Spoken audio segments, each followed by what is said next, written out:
આપણે એમ થાય કે આ કેટલા નિયમ પહેલા વખતમાં કહેવાતું કે સ્વામિનારાયણમાં સીધ ભળીએ. શું કહેવાય? સ્વામિનારાયણમાં સીધ ભળીએ, નીંદ ઉઠીને નાવું, ભળીએ નહીં બફાક્યામાં નાયા વિના ખાવું. આ સ્વામિનારાયણમાં સત્સંગી થાય એટલે સારું હવારમાં પહેલાં જ ઉઠીને નાહવાનું, પૂજા કરવાની અને પછી તમારે નાસ્તો થાય. હવે બીજી બધી જગ્યાએ એવું હોય કે ભાઈ તમે નાવ તોય વાંધો નહીં, ના નાવ તોય વાંધો નહીં, ખાઓ ને પૂજા કરો તોય વાંધો નહીં, ના કરો તોય કે ભળીએ નહીં બફાક્યામાં નાયા વિના ખાવું. તો જો આવું છે એટલે ઘણી વાર એમ થાય કે આનો નિયમ, પણ જો આખી દુનિયા છે એ નિયમ ઉપર જ ચાલે છે. આ છોકરાઓ છે ને બધા જુવાનિયાઓ, એને ક્રિકેટ બહુ ગમે નહીં? કેટલા ક્રિકેટ રમે છે આમાંથી? આપણે તો જુવાનિયા નહીં, વડીલો ઘણા ક્રિકેટ રમે છે. હવે નાકેશભાઈ 50 વર્ષના ત્યાં નિર્દેશક છે, તે ક્રિકેટ રમતા હતા, તે હાથ ભાંગ્યો. કેટલા ક્રિકેટ રમે છે આમાંથી? ખરેખર ઊંચી આંગળીમાં કઈ ખોટું નથી. હાજો અમરતલાલ ક્રિકેટ રમે અમારા. વાહ, આ ઘણા રમે છે ક્રિકેટ. તો ક્રિકેટ રમવી જોઈએ, જોવા કરતાં રમવી સારી. જોવામાં હું આઈપીએલ બધા જોયા કે બેઠા બેઠા શરીર ઝઘડાય, એના કરતાં રમો તો કસરત તો થાય. હા, પછી ઘણા અમારા જેવા હોય તો આખું ફિલ્ડિંગ ભરીએ 10, 15, 20 ઓવરની, અને પછી માંડ બેટિંગ આવે. રઘુભાઈ તારું પહેલા બોલે આઉટ થઈ ગયું તો મરી ગયા કે આ ફિલ્ડિંગ માથે પડી ગયા. સુરેશભાઈ એવું થાય, પણ કસરત તો થઈ. પણ હવે જો તમે ક્રિકેટની ગેમ રમતા હોય પણ પેલો વિકેટ કીપર એમ કે હું પાછળ નહીં ઉભો રહું, હું તો બેટ્સમેનની આગળ ઉભો રહીશ, તો ચાલે? ના ચાલે. તો જો બધી જગ્યાએ નિયમ હોય, પેલો બોલર છે એ પેલી ક્રીઝ આવે એનાથી આગળ જાય તો નો બોલ થાય. ને કે આપણા જેવા તો 5-6 ડગલા આગળ જઈને બોલ જોરથી ફેંકે ડાયરેક્ટ સ્ટમ્પમાં, પેલો તો આઉટ જ થઈ જાય. એની લેન્થ છે, નક્કી છે કે આટલું ડિસ્ટન્સ દૂરથી બોલ ફેંકવાનો. પણ જો બધી જગ્યાએ નિયમ છે, નિયમ ના હોય તો કેવી ગડબડ થાય. 1785ની સાલમાં ઓસ્ટ્રેલિયામાં ક્રિકેટ રમતા હતા અને એમાં એક બેટ્સમેન હતો આલ્બર્ટ નેલ્સન કરીને. એ વખતે ચોક્કા છક્કાની બાઉન્ડ્રી નથી. ત્યાં આલ્બર્ટ નેલ્સને દડો ફટકાર્યો તો દૂર જાળીને જઈને ખોવાઈ ગયો દડો. તો પેલા બધા ફિલ્ડરો દડો ગોતવા ગયા અને આ બાજુ પેલા લોકોએ રન લેવાના ચાલુ કર્યા. 1, 2, 3, 4, 5, 10, 15, 20, 30, 40, 50 બોલ મળે જ નહીં, હોધી થાય. પછી તો આ બેટ્સમેનો થાકી ગયા, દોડીને આરામ કરવા બેઠા. પેલા ફિલ્ડરો થાકી ગયા તો ઝાડ પર ચડી ગયા પવન ખાવા, અને ઝાડીમાંથી દડો હોધીને લાવ્યા. ત્યારે કેટલા રન થયા હતા ખબર છે? 286 રન. એટલે એક બોલમાં 200 મરી જાય ને, અને એક બોલમાં જીતી જાય મેચ. તો જો આવો કોઈ દડો કોઈ નાખ્યો હોય, દૂર માર્યો હોય તો પછી નક્કી કર્યું ભાઈ આ હવે નહીં ચાલે, પછી હવે બાઉન્ડ્રી નક્કી કરો. આ તો બોલ ખોવાઈ જતા તો પેલા તો દોડવાનું જ કરે, એક જ બોલમાં મેચ જીતી જાય. બોલો, પછી 6 ને 4 મારવાની બાઉન્ડ્રી નક્કી થઈ. જો નિયમ ના હોય તો શું થાય? આવી બધી ગડબડો. હા, બધી જગ્યાએ નિયમ છે. હાલના હાઈવે બન્યો, બોમ્બે દિલ્હી હાઈવે, અને 130ની સ્પીડમાં જવાનું. જયેશભાઈ, કેટલી સ્પીડમાં? 130ની સ્પીડમાં જવા દો. તમારી પાસે ગાડી હોય તો. ગાડી ના હોય તો ના જાય, બરાબર ને? પણ ગાડી હોય તો 130ની સ્પીડમાં જવા દેવાની છૂટ. પણ કે ના, હું લેફ્ટ સાઈડ નહીં જવા દઉં, હું રાઈટ સાઈડ જ જવા દઈશ. શું થાય? એક્સિડન્ટ. જીવતા રહીએ નહીં, ગાડી ના રહે, કશું ના રહે. નિયમ લેફ્ટ જ જવા દેવું પડે ભાઈ, રાઈટમાં નહીં જવા દેવા. તારે ગમે એટલી સ્પીડમાં જવા દેવી તો લેફ્ટમાં જવા દે. તો બધે નિયમો છે. આપણે કોઈ જગ્યાએ એવું નથી.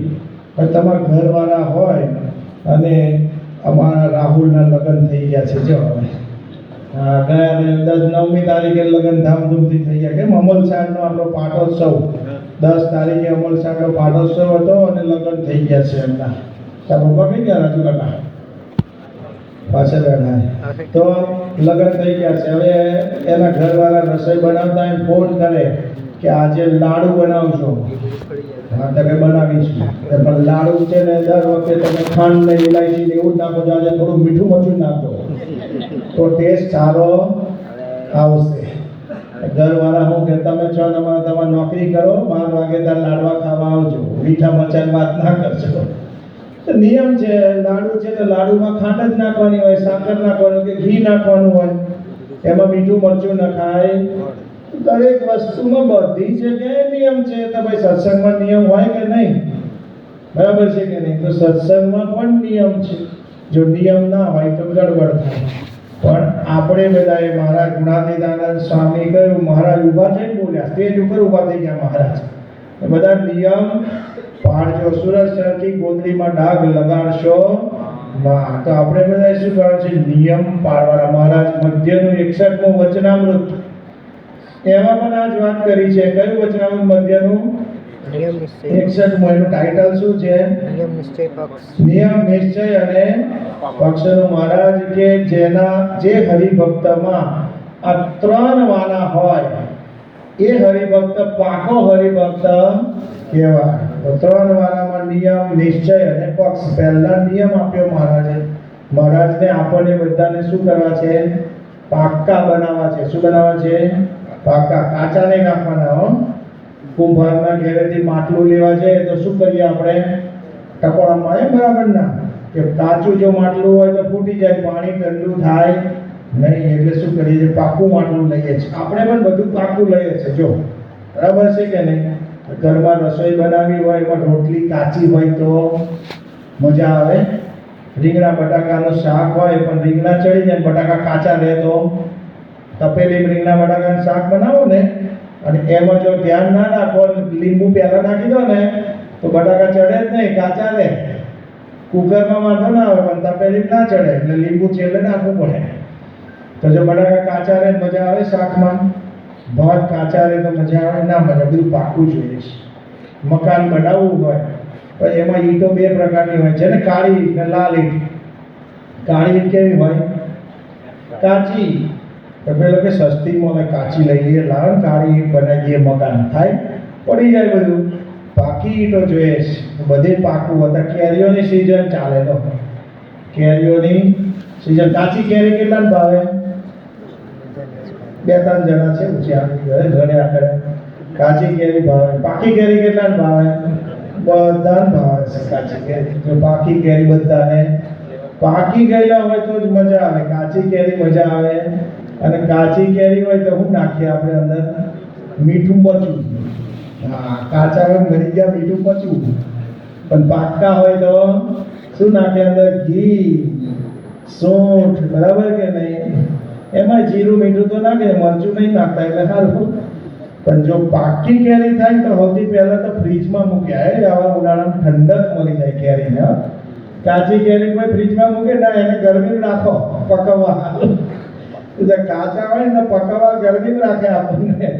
પણ પાકા થઈ જાય તો શું થાય? ફ્રીજમાં કે સરસ ઠંડક. પછી એને ગોળે ધીમે ધીમે, અને પછી એનો રસ કાઢીને એની અંદર ઘી ને સૂંઠ ને બધું નાખીને ખાય. તો જો પાકા થઈ જાય તો મજા આવે છે. મહારાજ કે બધાને પાકા કરવા માટે 45માં કહે છે કે મહારાજ કે જે મારા કહેવાયા છો એમાં મારે તલ માત્ર કસર રહેવા દેવી નથી. આ ભગવાનની દયા છે આપણા ઉપર. શું છે? દયા છે આપણી ઉપર કે મારે બધાને પાકા કરવા. જે સંકલ્પ કોણ કરે છે? ભગવાન કરે છે. તલ માત્ર કસર રહેવા દેવી નથી એવો સંકલ્પ કોણ કરે છે? ભગવાન. આપણી ઉપર કૃપા છે. બાકી સ્કૂલમાં આપણે જઈએ તાર ભણવું હોય તો ભણ, હોમવર્ક કરવું હોય તો કર, ના કરવું હોય કંઈ નહીં. માસ્ટર શું કરે? બ્લેકબોર્ડમાં ભણાવી દે, પતી ગયું. હવે તો પહેલા શિક્ષકો મારતા છોટી ભાગે ચમ વિદ્યા આવે ઘમ. પણ હવે શિક્ષકો મારે તાર ભણવું હોય તો ભણ, ના ભણવું હોય તો કંઈ નહીં. લો, પણ આજે મહારાજ આપણને મહારાજ કહે છે કે મને બધાને તન માત્ર કસર નથી રહેવી. આ દયા છે આપણી ઉપરની ભગવાનને સંતની કે બધાને મારે શુદ્ધ કરવા છે, બધાને એવા સુખિયા કરવા છે. તો મહારાજ કે નિયમ. પણ આપણે પણ તૈયારી પાછી રાખવાની છે કે મહારાજ તમે કહેશો એમ અમે કરશું. બરાબર કે નહીં? આપણે પણ નક્કી કરવું છે કે મારે આવા નિયમ પાળવા છે. બરાબર કે નહીં? આપણે બધું સાંભળીએ કરીએ બધું, પણ પછી દ્રઢતા નથી કરતા. આપણે પેલા અમેરિકાના એક ડૉક્ટર એલેન ગોડેસ, નામ સાંભળ્યું છે? નહીં સાંભળ્યું? ગૂગલમાં સર્ચ કરજો. એલેન ગોડેસ ઇન્સ્યુલિનનો શોધક હતા. એટલે જેટલા ડાયાબિટીસ છે એટલે એનો આભાર માનવો પડે ભાઈ ત્યાં ઇન્સ્યુલિન વધ્યું તો અમે હવે પેડા ખાઈ શકીએ છીએ, લાપસી ખાઈ શકીએ છીએ. બરાબર કે નહીં? કેટલા છે ડાયાબિટીસ છે? આ રણજીત કાકાના જ છે. તો આજે લાપસી ખાતા નહીં હો કે ખાશો કે 2 ગોળીઓ વધારે લેશો સ્વામી, પણ આજે તો થપ કાઢી પછી. તો ડાયાબિટીસ છે તો ઇન્સ્યુલિન એને શોધેલું એલન ગોડે છે. પણ આશ્ચર્યની વાત એ કે એ પોતે મરી ગયો તો એને ખબર નથી મને ડાયાબિટીસ છે, હું મરી ગયો. પોતાનું જ ઇન્સ્યુલિન પોતાને કામ લાગ્યું નહીં. તો જો એને જ પોતાને ખબર નથી કે મને ડાયાબિટીસ છે, એમ આપણે પણ શું છે, સુધારો મારે કરવો છે, મારે નિયમ પાળવા છે, નક્કી નહીં કરીએ ત્યાં સુધી થશે નહીં. તો આપણે પણ નક્કી કરવાનું છે કે આપણે નિયમ પાળ. મહારાજે તો શું લખ્યું વચનામૃતમાં? મહારાજ કે છે કે પોતાના ઈષ્ટદેવે ધરાવ્યા છે વર્તમાન, તેને પોતાના શિર સાથે દ્રઢ કરીને પાડેલો. શું કીધું? શિર સાથે. નિયમ તો આપણને બધાને ખબર છે. સવારમાં ઉઠીને નાહવું, પૂજા કરવી, આરતી મંદિરમાં કરવી, ભગવાનને થાળ ધરાવવો, સભામાં આવવું, કથા વાર્તા સાંભળવી, ધર્માદો કરવો, બધા નિયમો ખબર જ છે. નિયમો જણાવવાની જરૂર. હવે કરવાનું શું જરૂર છે? દ્રઢતા. કે નિયમ પાળવા કેવી રીતે? તો પોતાના શિર સાથે. રઘુકુલ રીત સદાચર્યાઈ, પ્રાણ જાય અરુ વચન ન જાય. જો હા, પ્રાણ જાય અરુ વચન ન જાય. કર્તવ્યમેવ કર્તવ્યમ પ્રાણૈ કંઠ ગતિરપી અકર્તવ્યમ ન કર્તવ્યમ પ્રાણૈ કંઠ ગતિરપી. જે નક્કી કર્યું છે કર્તવ્યમ એવ કર્તવ્યમ, જે નક્કી કર્યું એ કરવાનું જ, ભલે આપણા પ્રાણ જતા રહે. તો આવી રીતે આપણે નિયમ પાળવા. પણ મહારાજે એવા નિયમ આપ્યા છે, મને નહીં લાગતું કે એક નિયમ પાળવાથી પ્રાણ જતા રહે. હે પતા સુધી કોઈના પ્રાણ જતા રહ્યા એટલે નિયમ પાળવાથી ના પાડે જતા રહે છે. દારૂ પીવે મરી જાય. જોજો, દારૂ ના પીવે તો મને નહીં કોઈ. મને દારૂ પીધા વગર, દારૂ પીવે જ માણસ મરી જાય છે, દારૂ ના પીવે કોઈ મરતો. એટલે નિયમ પાળે છે ને એ તો ઉલટાનો જીવે છે, મરતો નથી. પેલા ભુજની અંદર ભૂકંપ આવેલો 2001માં, અને અમે બધા સેવામાં ગયા હતા ત્યાં. તાબડતોબ સારંગપુરથી ઉપડ્યા હતા સેવા. એક ભાઈ બચારો આપણા મંદિરની માનસ એપાર્ટમેન્ટ આપણી દૂર થોડું મંદિરથી નજીક, પણ એ બધું પડી ગયું ને એમાં ડટાઈ ગયેલો બચારા. 2 દાડા અંદર ગયો, ભૂખ્યો અને તરસ્યો. અને પછી પેલી બધી ટીમ ને જેસીબી બધી આવી, આ બૂમ પાડતો તો અવાજ આવતો એટલે ખબર પડી જીવતો છે. રેસ્ક્યુ વાળા જે હોય એ પહેલા જીવતા માણસને રેસ્ક્યુ કરતા હતા, કારણ કે મરી ગયેલા તો ભલે 2 દાડા કે 5 દાડા બહાર કાઢશું, પણ જીવતા છે એને ફટાફટ બહાર. એટલે ફટાફટ જેસીબી નામ તે બધી ટીમ આવી, કેમેરો ઉતાર્યો, જોઈ લીધો, પછી એ બધું ખસેડી બહાર કાઢ્યો. 2 દિવસે બહાર નીકળ્યો. 48 કલાક ભૂખ્યો તરસ્યો, ખાધું પીધા વગર. પેલો કે જલ્દી જલ્દી મને બીડી લાવો નકર મરી જઈશ. જલ્દી જલ્દી બીડી લાવો નકર મરી જઈશ. એટલે તને જીવતો રાખવા કાઢ્યો છે, બીડી મરવા નથી કાઢ્યો બહાર. પણ એને તલબ 2 દિવસની લાગેલી બીડી પીને. પેલું પાણી નથી માંગતો, ખાવાનું નહીં માંગતો, પણ કે બીડી લાવો ને તો મરી જઈશ. પણ જો પીવાનું ચાલુ રાખે તો એમ મરી જવાનો છે, બંધ કરી દે.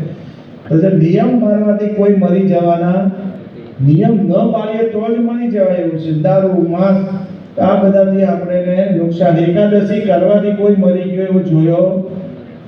એકાદશી તારે ખાખા કરે ને તો પછી ઉપડી જાય. એવું જ છે, ખાખા કરવાથી વધારે પ્રશ્ન છે, પણ નિયમ પાળવાથી મરી જવાય એવું નથી. પણ મૂળ તો આપણા મનની દ્રઢતા નથી. એટલે મહારાજ કહે છે કે નિયમ પાળવાના પોતાના શિર સાથે દ્રઢ કરીને પાળવા. સૌરાષ્ટ્રની રસધાર કેટલા એ વાંચી આમાંથી? લો, ડોક્ટર ચૌહાણ સાહેબે એકે વાંચી સૌરાષ્ટ્રની રસધાર. બીજા કોઈ વાંચી? અત્યારના છોકરાને તો સૌરાષ્ટ્રની રસધાર શું છે એ જ નહીં ખબર હોય. આ ફેસબુક ને ટ્વિટરમાંથી જ નવરા નથી પડતા, વોટ્સઅપમાંથી. આવા પુસ્તકો ગ્રંથો વાંચવા જોઈએ. સૌરાષ્ટ્રની રસધાર ગુજરાતના બહુ મોટા લેખક ઝવેરચંદ મેઘાણી થઈ ગયા, અને એમણે પોતે લખી છે. એનો બીજો પાઠ બહુ અદ્ભુત છે.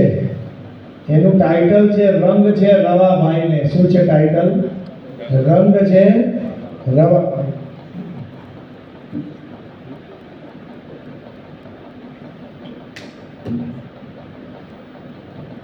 કાઠિયાવાડનો પ્રદેશ છે, ધંધુકા વિસ્તારમાં બાપુઓનો બધાનો ડાયરો જામેલો.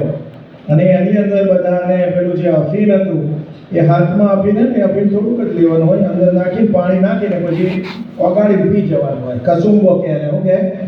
કસુંબો. તો બધા ડાયરાને અફીણ આપ્યું. એમાં એક મુસલમાન જમાદાર હતો, નવાબ ખા જમાદાર, અને એને અફીણ તો પી લીધું, પણ એ બોલ્યો રંગ છે રવાભાઈને. શું બોલ્યો?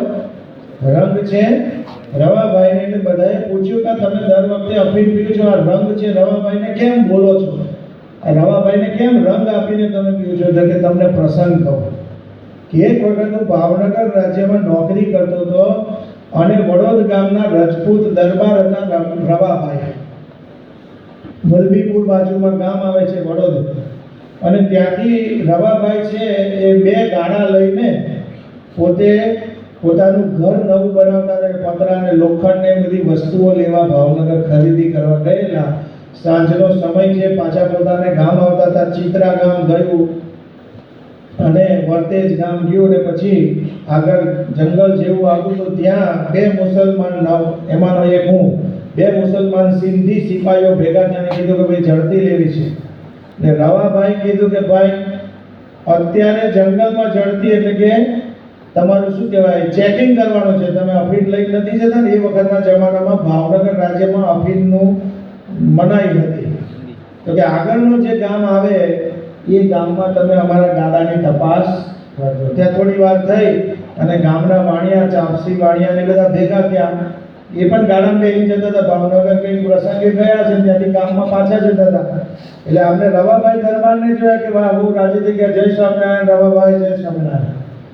કે ચાપસી સાહેબ તમે ક્યાંથી? તો કે અમે ભાવનગર સગા સંબંધી મળવા ગયા હતા, ઉઘરાણીના પૈસા હતા એ લઈ જઈએ છીએ, પણ અમને બીક હતી કોઈ લૂંટી લેશે. પણ હવે તમે અમને મળી ગયા, દરબાર ક્ષત્રિય એટલે બીક નથી અમારે. કાંઈ વાંધો નહીં, કે તમે ચિંતા ના કરશો. એમને શું કર્યું, એમને એક ગાડો ચલાવનારો રજપૂત હતો, એનું ગાડું આગળ રાખ્યું, વાણિયાનું ગાડું વચ્ચે રાખ્યું, અને પાછળ બીજું એમનું ગાડું રાખ્યું કે તમે આગળ જાઓ તો હું પાછળ પાછળ આવશું. પેલા 2 મુસલમાન સિપાહી ભેગા થયા, આગળ જતા બીજા 2 આવ્યા, એટલે 4 ભેગા થયા. એમને સમાચાર એવા મળ્યા હશે કે આ ચાપસી વાણિયો છે એ 5000 રૂપિયા લઈને જાય છે. હવે એક વખતમાં 200 વર્ષ પહેલા 5000 એટલે બહુ મોંઘી કિંમત કહેવાય. એટલે પેલા ફરી કીધું કે અમારે તમારા ગાડા તપાસવા છે, આપણે લઈ નથી જતા. કે ના, આગળના ગામમાં એના રાજા આવે ત્યાં તમે ભેગા થઈને તપાસ કરજો, ગામના દરબાર આવે. કે ના, અમારે અત્યારે તપાસ કરીને રવાભાઈને ખબર પડી ગઈ કે આ લોકોને પૈસા લૂંટી લેવાની ગણતરી છે. એટલે પછી એમના 2 જણા જે પેલા ગાડાવાળા હતા એને કીધું તમે ગાડાનું આડું કાઢો, અને 2ને કીધું કે હું હવે લડું છું. આ 4 જણા મુસલમાન છે, એકલા રવાભાઈ હતા. પેલા લોકોએ કીધું ભાઈ જો મારી જોડે માથાકૂટ ના કરજો, મારે આજે હરિનોમ છે, શ્રી હરિ જયંતિ નિર્જળા ઉપવાસ છે. મારી જોડે હું માથાકૂટ, તો ક્ષત્રિય છું અને ઉપવાસમાં મગજ વધારે ગરમ થઈ જાય, ખબર છે? ક્ષત્રિય છું અને ઉપવાસમાં મગજ ગરમ, તો મારી જોડે માથાકૂટ ના કરજો. પેલા કે અમારે તપાસ કરવી, તપાસ એમને થાય, મારી જોડે લડો, યુદ્ધ કરો, તલવાર કાઢી. પેલા 2 જણા હતા એને કીધું કે ગાડાનું આડું આવે ને મોટા, એટલે લઈ પાછળની ઉપર સાઈડ ઉપર રહેજો, પેલા પાછળથી કોઈ ઘા કરે નહીં. અને એકલા લડ્યા, એકલા હાથે 2 મુસલમાનોને મારી નાખ્યા. પેલા 2 મુસલમાન બીજા હતા એને થયું કે આ એકલો માણસ છે, 4માંથી 2ને મારી નાખ્યા, હવે બીજા 2ને તો મારી જ નાખશે. એટલે એ લોકો પેલા 2ને લઈને ઊભી પૂછડીએ ભાગ્યા. પણ નિર્જળા ઉપવાસ હતો રવાભાઈને. પછી એ લોકોએ બધાએ ખાટલામાં નાખી દીધા, 4 પાયે ઉચકીને ગામમાં લઈ ગયા. રવાભાઈ જીવતા હતા, કઈ વાંધો નતો, પણ એમને ખબર પડી મને બધે વાગ્યું છે, માથે ને હાથે ને બધે તલવાર. કે 4 જણા લડવા વાળા એટલે ક્યાંક તો ઘા વાગવાના જ, કે માથે ને બધે વાગ્યું છે એટલે હું હમણાં બેભાન થઈ જઈશ.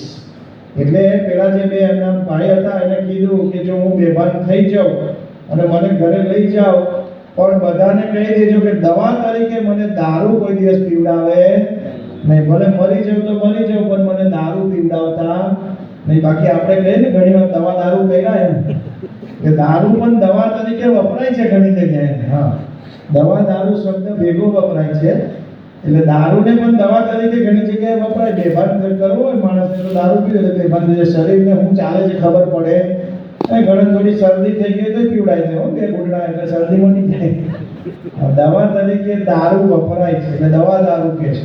પણ સત્સંગીએ હતા એને કીધું કે ભલે હું મરી જાઉં તો મરી જાઉં, પણ દવા તરીકે દારૂ પીવડાવતા જો. આને શું કહેવાય? પોતાના શિર સાથે નિયમ પાળ્યા કહેવાય. શું કહેવાય? શિર સાથે નિયમ.